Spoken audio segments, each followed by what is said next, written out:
হে good morning. আর আমি শিল্পা। আজ ছিল আমাদের এখানে রাসযাত্রার শেষ দিন, আর তাই জন্যই আমি বাড়ি থেকে বেরিয়ে পড়েছিলাম রেডি হয়ে। আর ওইদিকে আমার 4 বান্ধবীও চলে এসেছিল। গিয়ে দেখলাম ওখানে কীর্তন অলরেডি স্টার্ট হয়ে গেছে। তারপর অনেকটাক্ষণ দাঁড়ানোর পর আমরা সবাই বসে গেছিলাম। আর এখানে সবাই ছিল, দেখতেই পারছো আমাদের 4 মূর্তি, মানে 4 বান্ধবী। আর কীর্তন হবে, ভজন হবে না তাই কখনো হয়? আর ভজন হলে আমাদের নাচ স্টার্ট। দেখতে পাচ্ছ সবাই কত নাচছিল, আর ওদের দেখে আমরাও নাচতে চলে গেলাম।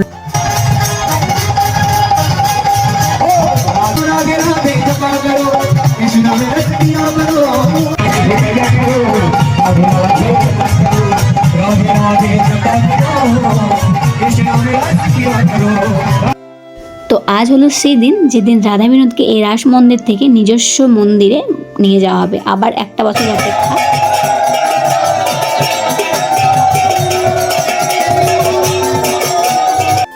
মন্দিরে নিয়ে যাওয়ার পর আবার আরতি পরিক্রমা করে তারপর রাধা বিনোদকে নিজস্ব সিংহাসনে, মানে মন্দিরের ভেতর নিয়ে যে বসে দেওয়া হলো। আমরা এখন ফাইনালি রাজভোগ নিতে গেছিলাম, পেয়ে গেলাম। আর আজকে এই রাজযাত্রার অবসান হলো রাজভোগ প্রসাদের মাধ্যমে। মন্দিরের ভিতরে এতটা বেশি ভিড় ছিল যে কিছু বলার নেই। আর সেই ভিড়ের মাধ্যমে রাজভোগ প্রসাদ পাওয়া ঠাকুরের মানে বিশাল ব্যাপার। তো যাই হোক, আমরা পেয়ে গেছি। আর এ থাকলে তো হ্যাঁ করতে থাকি। তো চলো এখন বাড়ি যাই, দেখা হবে নেক্সট কোনো ব্লগে। টাটা।